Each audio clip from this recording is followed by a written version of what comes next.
Of the Google News Initiative to empower news organizations through technological innovation.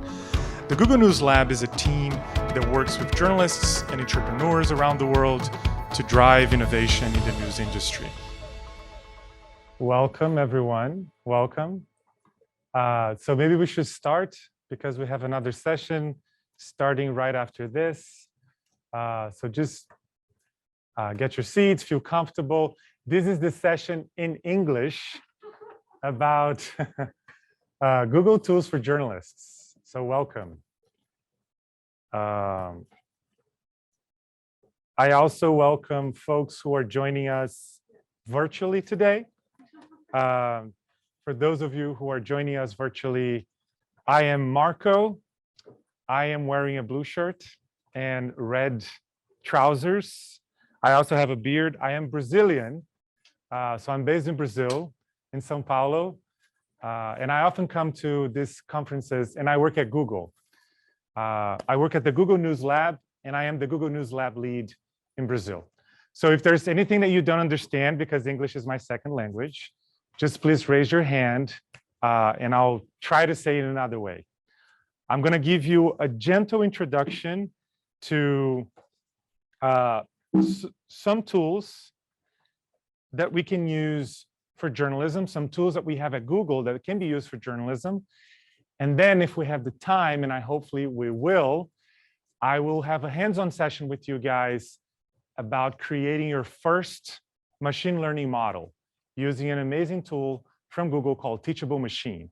So we're going to talk a little bit about artificial intelligence for journalists as well. Okay? Is that, yes?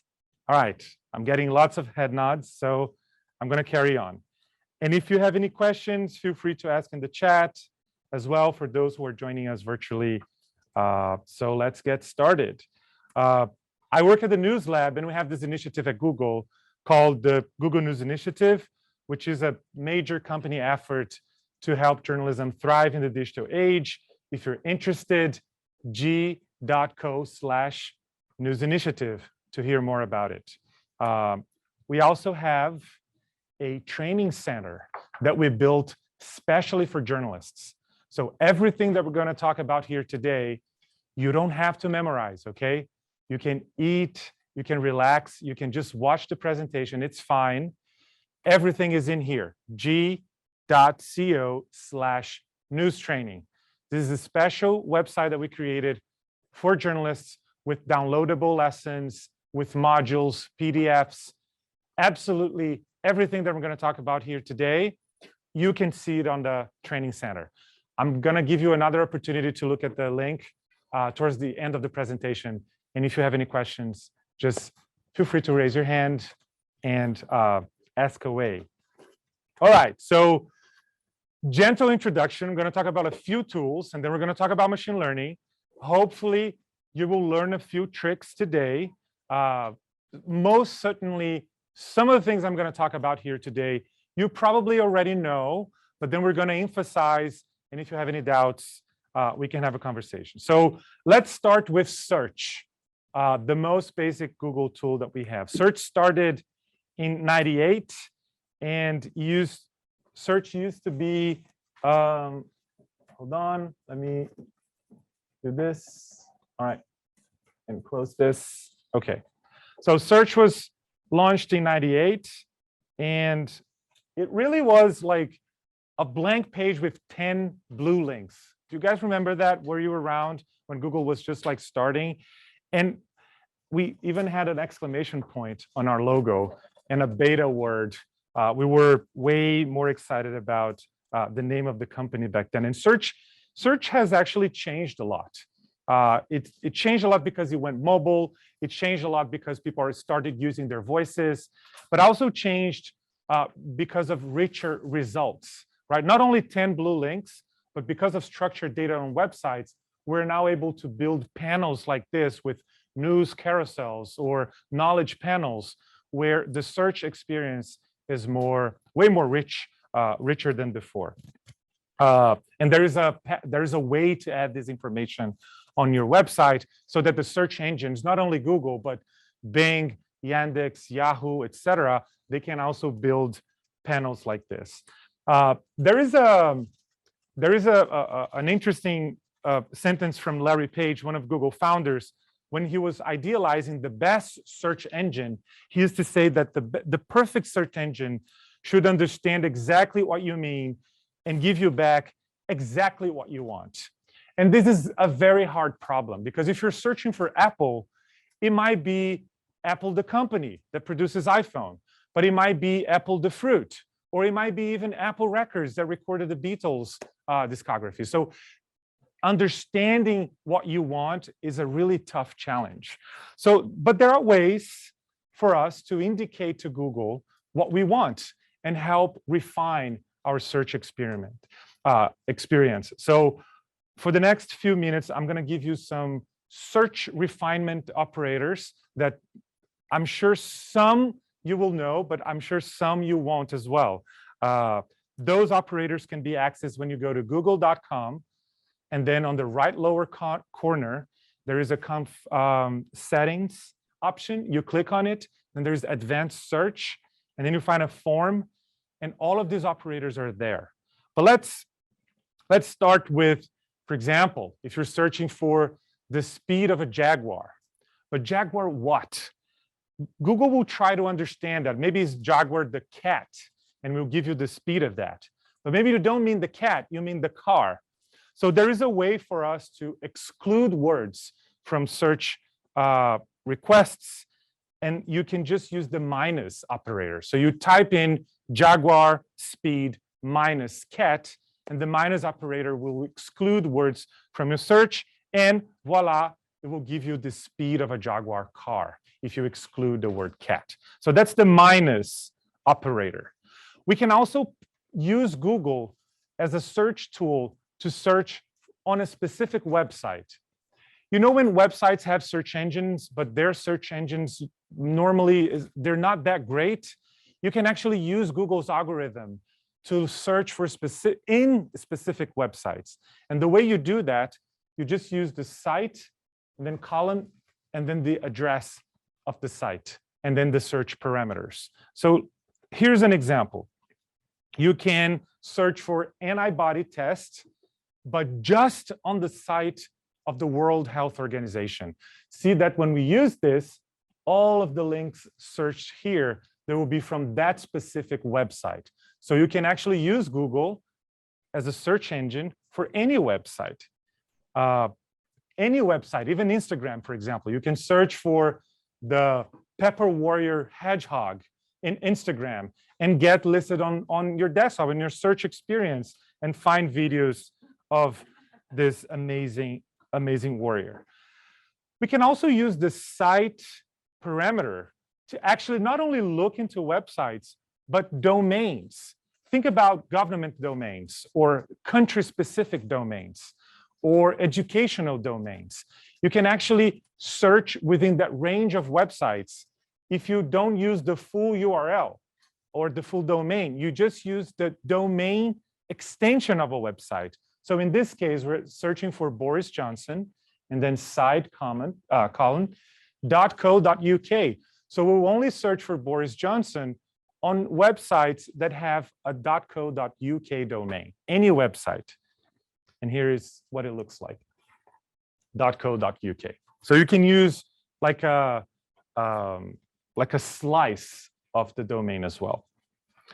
Another one is on Twitter. You can search for Twitter lists, concatenating or joining some of the parameters together.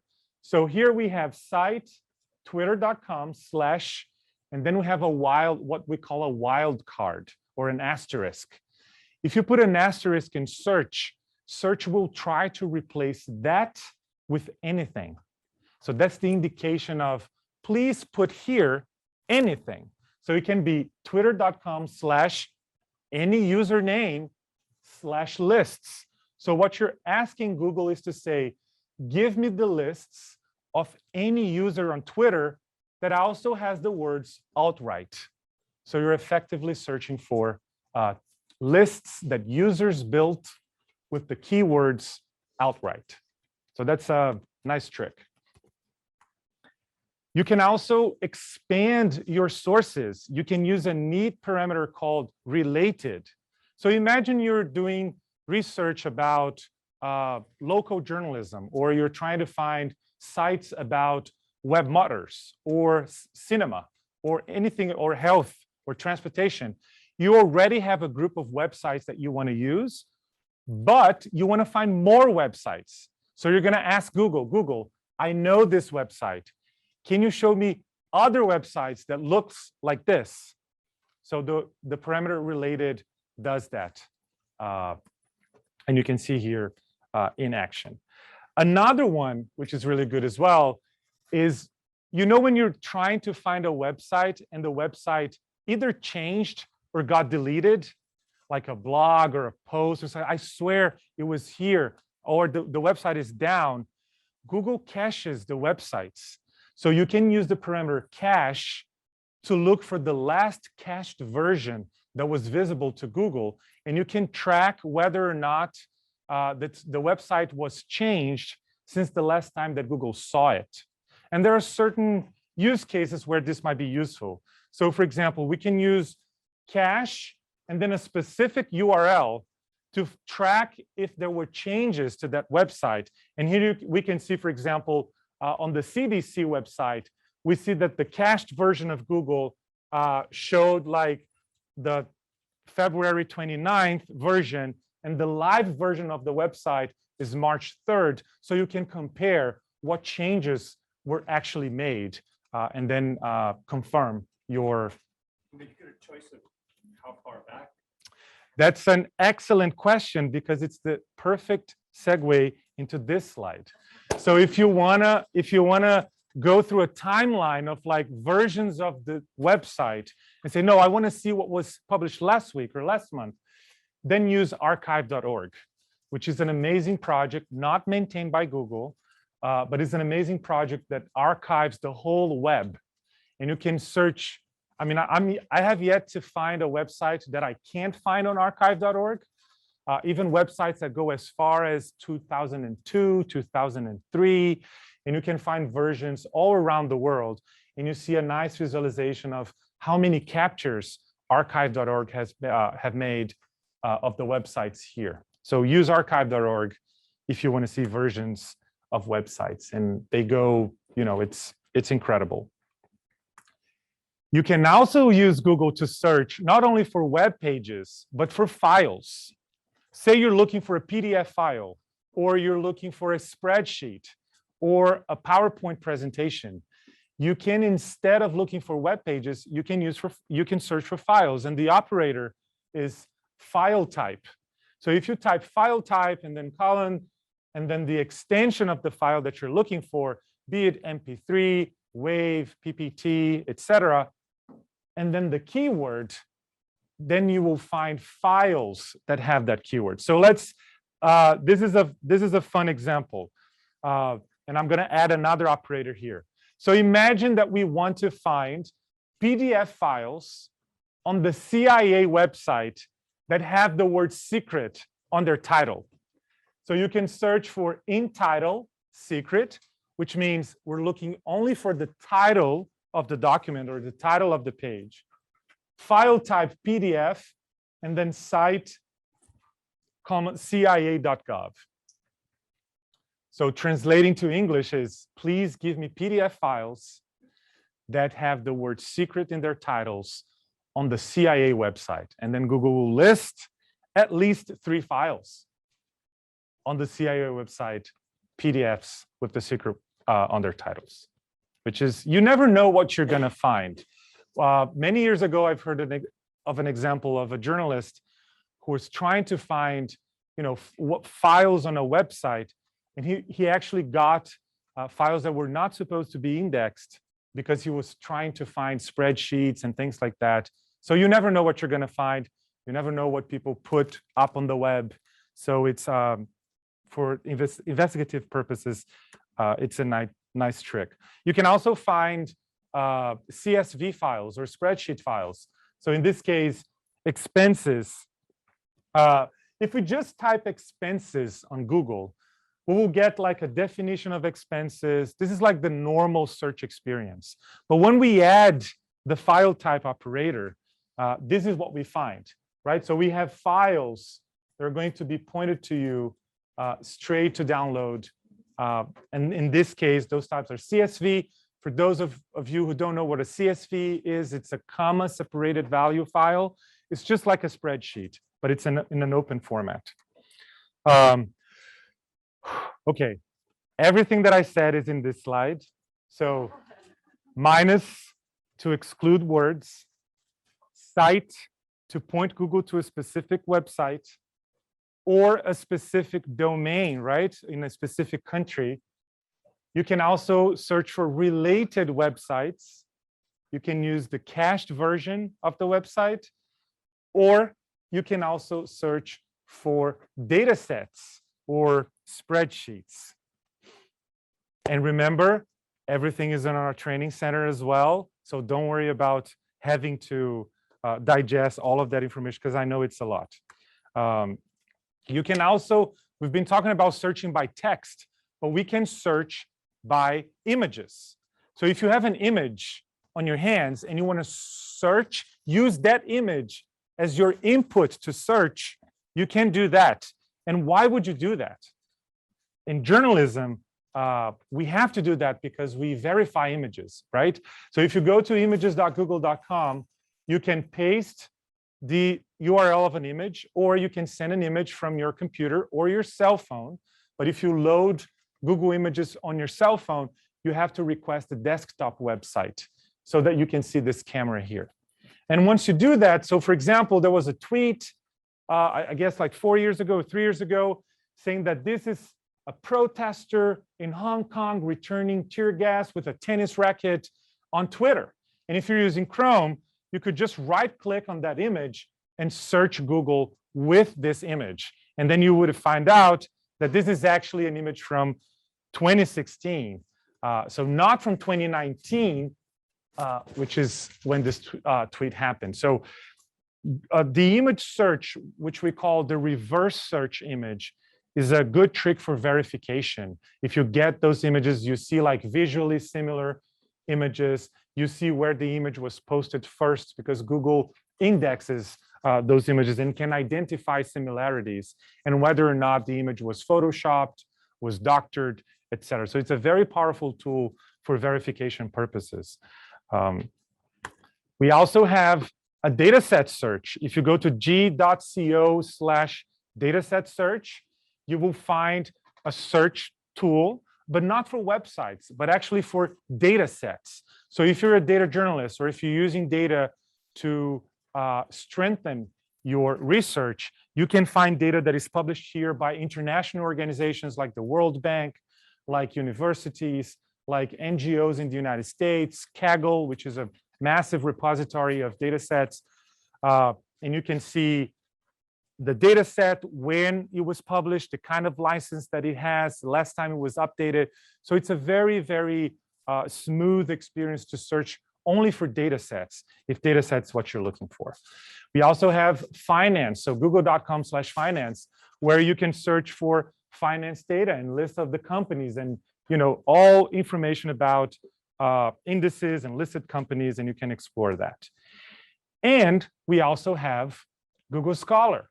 Google Scholar, especially here in the US, is amazing. We use in Brazil and all over the world, but especially in the US is amazing because you can look for academic papers and follow trends in the academic world. Google Scholar is almost like the de facto search engine for academic papers, but also US court papers. You can look for court decisions and papers and documentations, and you can create alerts. You can you can filter by states, you can filter by counties, and you can also create alerts. So you don't have to come back to Google Scholar every time. You can create alerts by topics that you're following, and you want to see if the decision was made or a certain paper was published about, I don't know, black holes or COVID or food safety, you name it. You can create alerts, and you receive recurrent alerts on your email. Speaking of alerts, we have a special tool to create alerts, google.com/alerts. You can create an alert for your own name. A lot of people do that. When you Google your name, if there's a new web page that is talking about you, you can create an alert to be alerted when that web page is indexed by Google. And the interesting thing about the alert tool is that all of the operators that I showed you on the first segment of this presentation, they all work here. So you can actually use that specific search to create an alert just for you.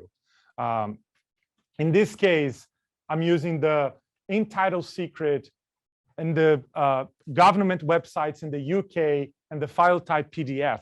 So I'm going to receive an alert every time a PDF file is indexed by Google in UK government websites, including the word secret. So I don't have to go to Google to do that every time. So you can create little robots that they're going to work for you and help you with your research. Or you can also look for, here is vote by mail. You can look for court orders or papers regarding vote by mail and create alerts when those decisions are made, and you can filter, like in the region of the United States, how many delivered to and the sources, how often you want to get those updates. So it's pretty neat. Okay, this is search, folks, search. You don't have to remember everything that I said, like I told you guys, it's all in the training center. Any questions so far? No worries. What's that? The training center. The training center is, let me go back a bit. Let me go back a bit. It's g.co/news training. g.co/news training. And I'll just put it here for a second. Here. g.co/news training.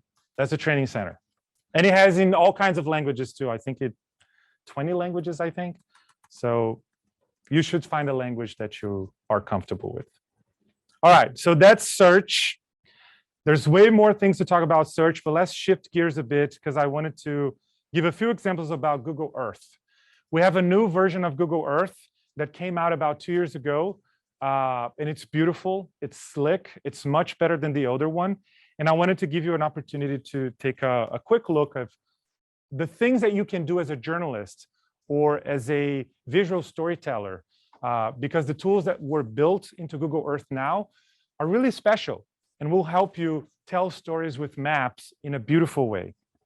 Usually in the past, we used to have to hard code those stories on Google Earth, but now there is an authoring tool where you can create a new project and then mark points on the map and locations, and you can hit play and it will navigate for you, and you will save on your Google Drive account. I won't have time to show the authoring tool now, but believe me, it's truly, truly amazing, because I also want to show you time lapses in Google Earth. Time lapses used to work on an old tool, but now we embedded it on the new Google Earth. And time lapses are great because they gather images from the past decades, I think 30 years. And there's lots of providers, you know, NASA and other satellite providers with images from all around the world, a lot of regions. And you can use the time-lapse tool to create kind of a visual journey to see how the landscape of the planet has changed on a specific location. And this is very special to me as well, because Brazil is the country that has the largest portion of the Amazon forest. And you can actually see the impact of deforestation in the Amazon forest. It's a very powerful, I mean, you can write 20,000 words, but just the time lapse, like a few seconds, will tell you way more in this experience. So let me try to show you the time lapse real quickly here. So you go to g.co/timelapse, and then you see here, there are a few examples here on the right side, but you can create your own. And let me click on this one, changing forests. which is, I think it's soybean plantations during the Bolivian portion of the Amazon forest. What you see. So, here is the timeline. So 2000s, and then year by year, and then it has all of the images until 2020, and then it goes back to the beginning again. And you can clearly see the evolution of the deforestation there with the soybean plantations. And you can do this everywhere. You can do this like for construction sites or for gentrification of neighborhoods or changes in business locations, etc. So it's a really powerful storytelling tool. Google Timelapse, g.co/timelapse. Let me go back here. All right. And enter full screen. Okay, cool. So this is how you can use time-lapse in Google Earth. And again, it's all in our training center. You don't need to memorize. Just go there and take a few lessons. And you can make time-lapse videos. You can export those time-lapse videos and embed on your website to enrich the story that you're publishing. We also have a tool called Google Earth Studio. Google Earth Studio is an authoring and animation tool. Have you ever seen like those visuals on CNN or other news organizations where they're like, oh, and the I don't know, the protests happened here, and then they follow the street, and then it's a map, like a 3D map, and it's very real. This is Earth Studio. They're actually using Earth Studio, and you can do that yourself too. It's not that complicated, especially if you're used to work with video editing tools with keyframes and things like that. And it's free for journalists. So just go there, g.co/Earth Studio, or just type Earth Studio, Google Earth Studio on Google, and then you'll find it. Sadly, I won't have time to show you Google. I'm going to be here until Sunday evening. So if you want to get a preview of Earth Studio, just find me in the halls and I'll show you on my computer. The other tool that I wanted to tell you about is Pinpoint. Pinpoint is an amazing investigative tool that was launched by Google. I think it was the first comprehensive tool that Google launched, especially for journalists. So this is not Google Maps that a lot of people use, including journalists. This is like a tool that we made for journalists. And Pinpoint is a tool where you can research, explore, and analyze documents and collections of documents that you have in an impressive way. So what we do with Pinpoint, we get all of the documents on your research. The file types that are compatible are PDF files, Word documents, slideshows, emails or email archives, images, plain text, audio. We recognize the characters on the images. We recognize the speech in the audio, and we get all of that, and we create a collection.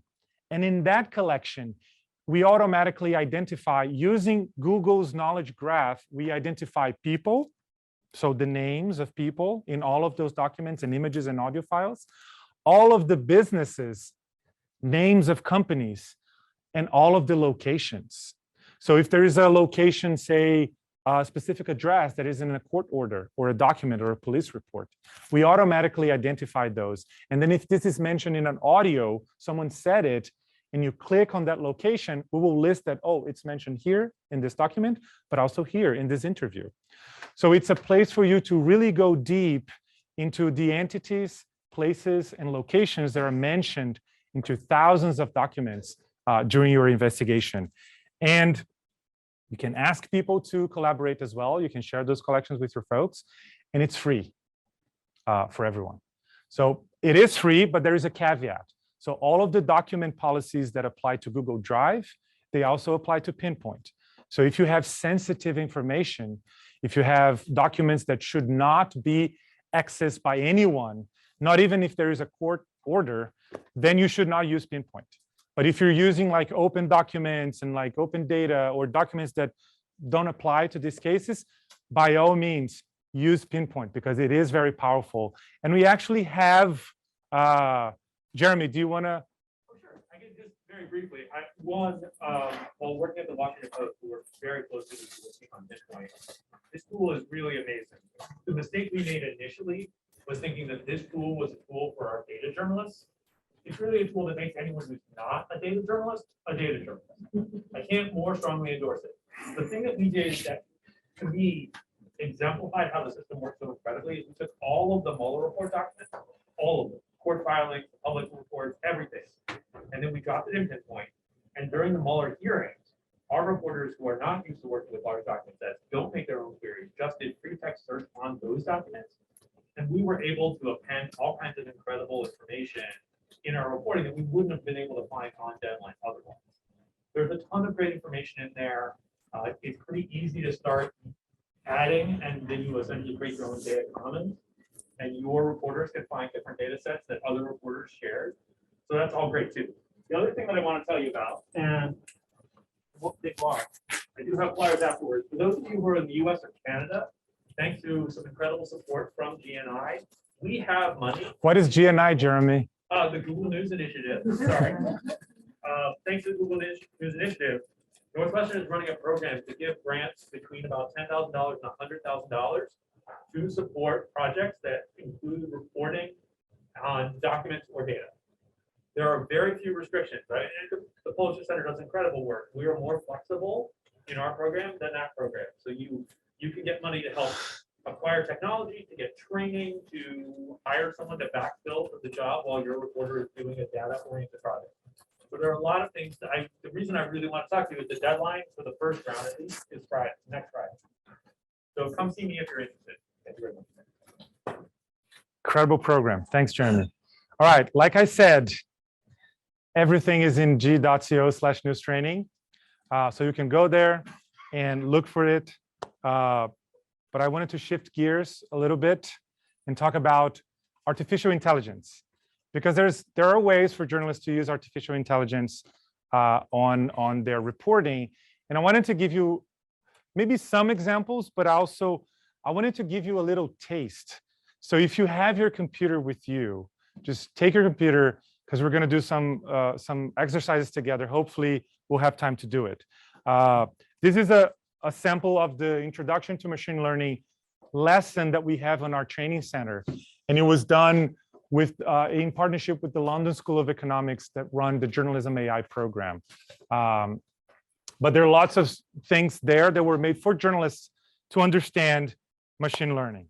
So if you have your computer, let's do a couple of exercises together to understand what is this machine learning thing about and why should I care, right? So the first tool that I wanted to show you is a fun tool called Quick Draw. Have you ever seen Quick Draw? Raise your hand if you've seen Quick Draw.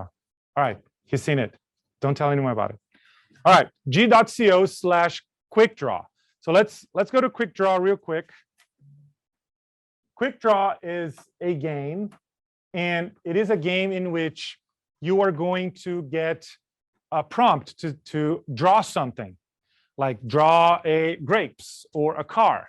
The computer will ask you to draw something, and you're going to start drawing, and the computer will try to guess whether or not he's correct. So let's start. So I need to draw a wine glass in under 20 seconds. So a wine glass, I'm using the trackpad, okay? Give me a break. All right. All right, this. I see wine or pill.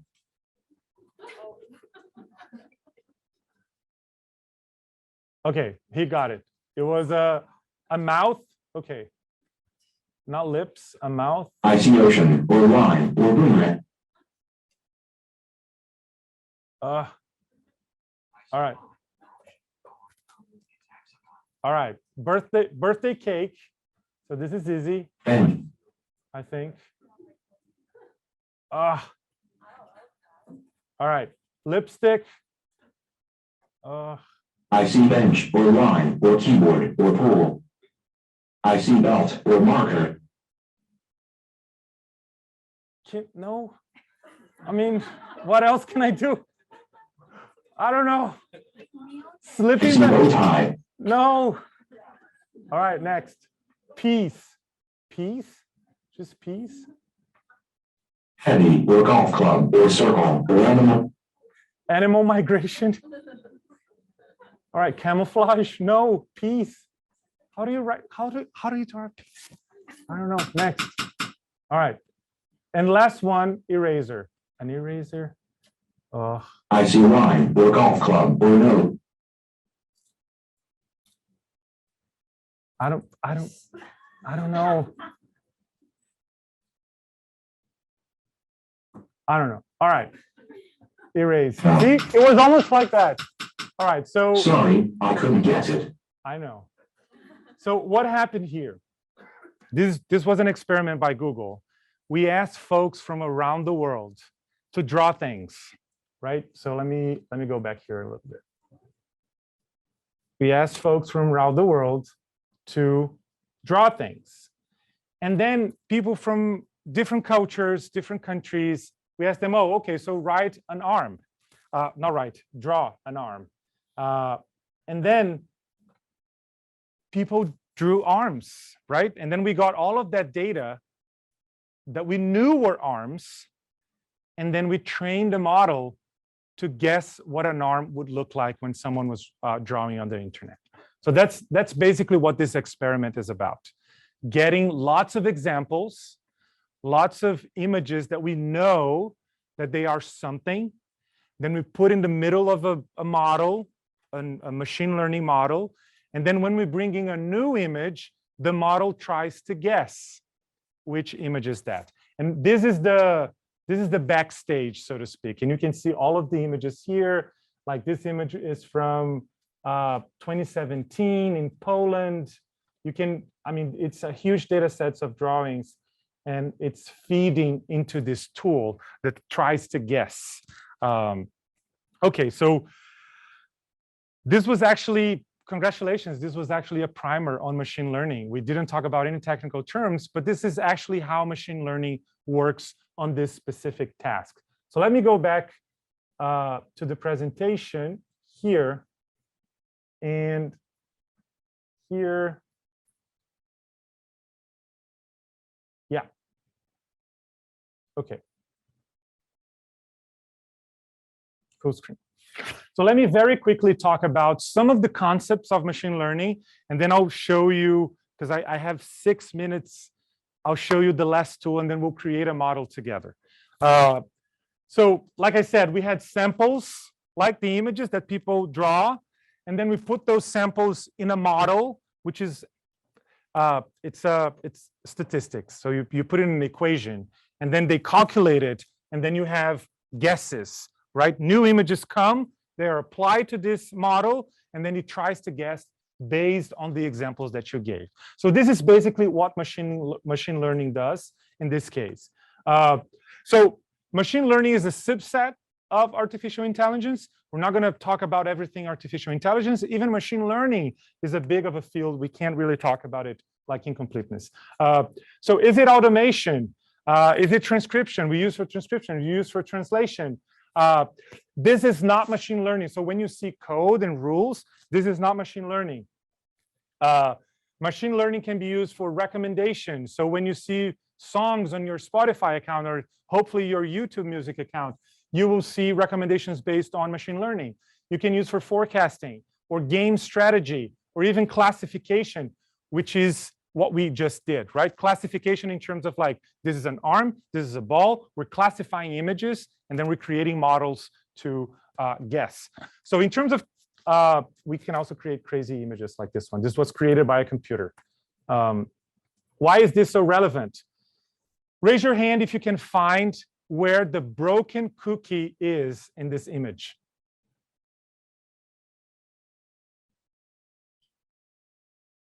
Okay.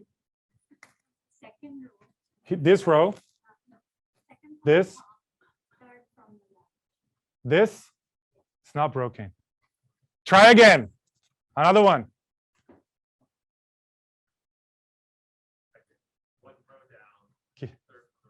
Here. Yes. Okay. We found the broken cookie. It took us 30 seconds. 30 seconds to find one cookie in an image of 24 cookies, right? What about if it was like 1,000 cookies per second? How do you find the broken cookie? You can't, but we can use machine learning to identify the images and find the broken cookie. So here's an application why it's relevant in the industries to develop machine learning vision to identify, for example, increase production. So machine learning is a big field. We're talking specifically about supervised learning, which is you teach the model, like with the good examples, but there are others too. What we do is actually find patterns in data. And how we use AI at Google, a lot of things that we do at Google, we use machine learning. So for example, if you're using Google Translate, the live mode of Google Translate, you can actually translate signs and menus and text in the real world. And we use machine learning to identify those images and translate back into text. We also use machine learning when we're suggesting replies on text messaging apps or suggesting sentences completion on your email or Google Docs. We're using machine learning to do that too. And we also use machine learning in voice. When you use your Google Assistant or your Alexa or other smart speakers, you are using machine learning because it uses machine learning to recognize accents, voices, words, etc. There are other industry applications. Many of you may have seen this video.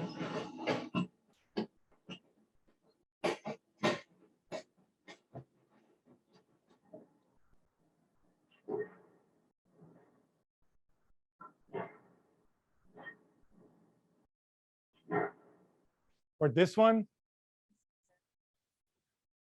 So this is a worker, right? A robot worker that's changing boxes from one pallet to another. And it's using machine learning models to recognize its environment and adapt and be flexible to do this kind of work efficiently. So yeah, so there are other applications in industries as well for machine learning. So we use in images for recognition of character. So Pinpoint uses machine learning to recognize characters in images, for example.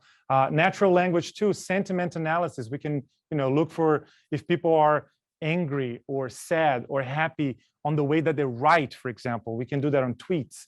And we can also do object tracking, angle change, label detection, voice transcription for videos. So in terms of classification, we label things. So for example, we're talking about the quick draw example. The quick draw example was like we got drawings from all over the world. And if it was an arm, we would label that drawing, this is an arm. In this case, this is a dog and this is a cat. So we're labeling things. In traditional programming, we have rules, right? We write, if an animal has a long tail and the animal likes fish and it hates people, then it's a cat, right? So this is traditional programming. Rules. In machine learning, we learn through examples, not rules. So we build a model with those examples. So we have cat examples and we have dog examples, known examples that we tell the machine that exists. And then we put those examples in a machine learning algorithm, and then we have a model. And that model, then we bring a new image that the model doesn't know, and then the model tries to guess with a certain level of confidence whether or not this is a dog or not, okay? So let's try, I know I have to wrap up, but this is the last tool I really wanted to show you because it's a very, very interesting tool called Teachable Machine. So if you have your computer, go to teachablemachine.withgoogle.com and let's do a machine learning model very quickly. And you can try this at home, and we have lessons on our training center to do. So you go to Teachable Machine, and Teachable Machine is a way for anyone to create a machine learning model using your webcam or your microphone. And if you know what you're doing, you can even use other machine learning models and put it on the tool. So let's get started. So I'm going to create an image project, which is I'm going to show an image to the webcam, and then the webcam will tell me what that image is with a certain level of confidence. But you can also do audio projects. You can like clap or whistle, or how'd you call this? Snap. Or you can do poses as well. You can do this in front of your camera, and it will recognize what you do. So let's do an image project, a standard image project. And the first thing that we need to do is to gather samples. Remember when we said like we have dog examples and cat examples? So we're going to build a model that recognizes a smiling or a serious face. So if we're smiling, the model has to say, this is a smile. And if we're serious, it has to say serious. But to start, we need to tell the model what a smiling face is. So we're going to click here and say, smile. All right. So we're going to add images that are labeled smile. And we're going to use our webcam to do that. I'm going to allow to use the webcam. Hopefully it will help me use the, yes. But the webcam is, yeah, okay. So I'll go there to do it. So can you help me here really quickly, Carmela? Yeah, just hold. I'm gonna go in front of the camera. Just hold this button here. Hold to record. Just hold it. Hold. Is it here? This camera here? Yep. Yeah. That's good. That's good. Hold it. Are you holding? Yeah. Yeah. He's got it. All right. Stop. Okay. All right. We got 110 samples of me smiling in front of the face. In this case, it's better if you get lots of samples, lots of people. So you change the angle of your head so that whenever someone comes in to smile, you get a full breadth of examples. All right, so the next one will be serious. All right, I need your help again, Camilla. All right, so I'm just gonna do a serious face in front of the camera. All right, 1, 2, 3, go.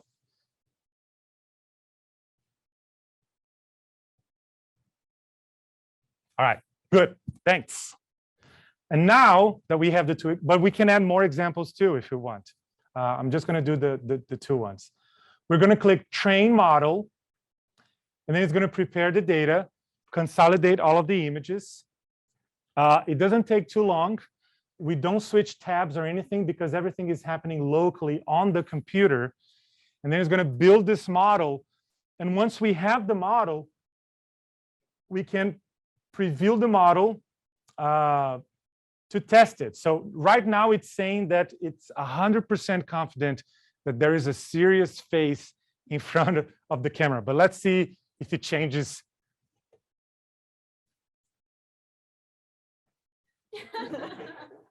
Is it saying smiling? Because I can't see it. Yeah? Sometimes. There you go. Very confused. Yeah, it's very confused.